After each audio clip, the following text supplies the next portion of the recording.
आज फेरि अर्को दोस्रो छुट्टीको दिन हामी चाहिँ फेरि घरमै छौँ। उता चाहिँ फोनमा बोल्दैछन् ती त्यहाँनिर, अनि म चाहिँ टिभी हेर्दैछु। टिभीमा चाहिँ मलाई चाहिँ यो विराज खड्काको यो एपिसोड चाहिँ मलाई एकदम मनपर्छ कि। उसको चाहिँ प्राय सबै एपिसोडहरू हेर्छु। अनि हाम्रो माछाहरू ल्याएर बुन्टुरे आयो आयो आयो हेर्नु चाहिँ कसरी आउँछन् हेर्नु, खाना दिनु लायो भनेर होइन। माछामा सेन्स हुनुहुन्छ नि तर पेट भनेको पेट हुन्छ। कति रमाइलो हुन्।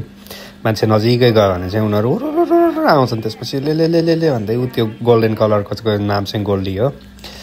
त्यसपछि हामी जान लाग्यौँ पसल उल्लिज। मलाई चाहिँ बुढीले चाहिँ म आउँदैछु तपाईँ बाटा निस्केर बस्नु ल भनेर झोला लिएर लायौँ। त्यसपछि आएनन्, ऊ आउनुभयो, म्याडम आउनुभयो उहाँबाट गाडी सर लिएर आएर। गर्मी छ अनि कुर्न पनि गाह्रो हुने क्या। अनि उहाँ त्यताबाट यसरी आउँदै हुनुहुन्छ ड्राइभर साहब ल्याएर